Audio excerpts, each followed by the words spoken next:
I mean, student voice is instrumental to the district. Everything that we do is for students. It's in service of students and student outcomes, and students should have the biggest seat at the table when it comes to their own futures. Education is for young people. Who all of this is for young people, right? And I strongly believe that anyone working for the school district of Philadelphia should feel that way, right? Ultimately, like, our goal is to make young people empowered, to make them feel like their voice matters, to help them learn, obviously, and to prepare them to be productive members of today's society.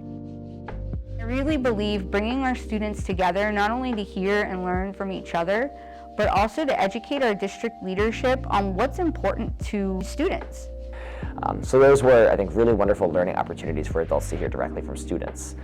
One of the initiatives I'm most proud of is, for the last 3 years, we've held what we are calling the Youth Health and Wellness Summit, which is an opportunity for GSAs, so gender and sexuality alliances, to come together for a day. Getting young people to speak directly to leaders, whether that be district leaders, whether that be school leaders, is really important. I think that our district leaders, our school leaders, don't get to spend enough time in front of students.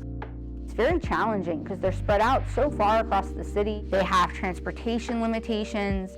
All of our schools end at different times, so we have timing limitations. What we learned is, just because you send everyone an email doesn't mean everyone's going to come. We have 218 public schools in this district, right? So I think something that I've thought a lot about in the last 3.5 years is, like, how do we get information to young people at schools? How do we build relationships at the school level so that someone at the school is pushing this to students so that they're getting that information firsthand?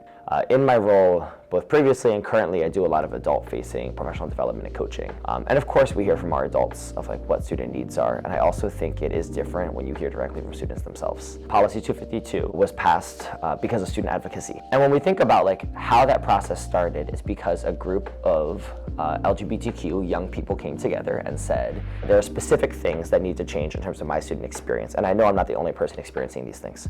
And that led to the passage of what is now, I think, one of the policies I'm most proud of as an employee of this district, to say that young people deserve to have their pronouns respected, young people deserve to have access to the gender-neutral bathroom should they choose, young people deserve to have access to adults who are gonna not only, like, respect their pronouns, but respect their privacy, right? I think this is a time where it feels, even as an adult, I'll speak for myself, sometimes challenging to have your voice be heard, right? At, like, a city, state, and federal level. There's a lot of changes happening around us.